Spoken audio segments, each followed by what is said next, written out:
how a robber with an IQ of 180 pulled off a bank heist, but the robbers didn't take any money. Instead, they made the hostages take off all their clothes for sex. Still, they didn't hurt a single person. When the police finally stormed the place, they discovered there were no actual robbers inside. Even the guns they found were just toys. No money was missing from the vault, and no hostages were harmed. It was like the robbery never happened at all. But in reality, the robbers walked away with a staggering $5 billion.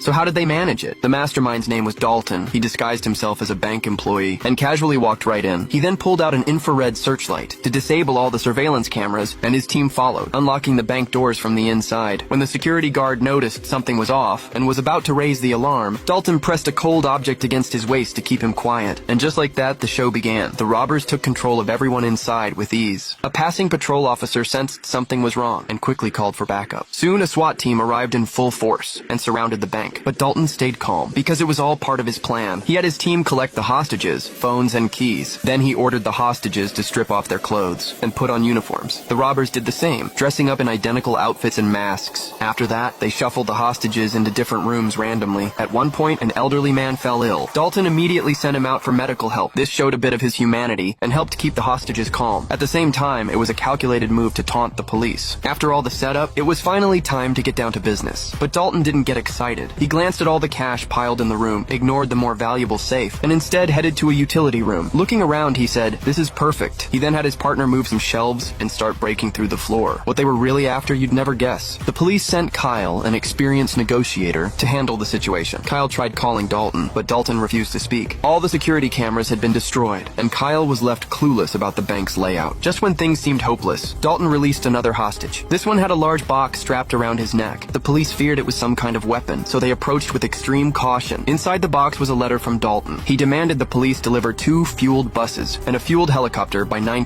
p.m. If they failed, every hour after the deadline, they would kill a hostage. Then the robbers sent a long list of even more terrifying demands.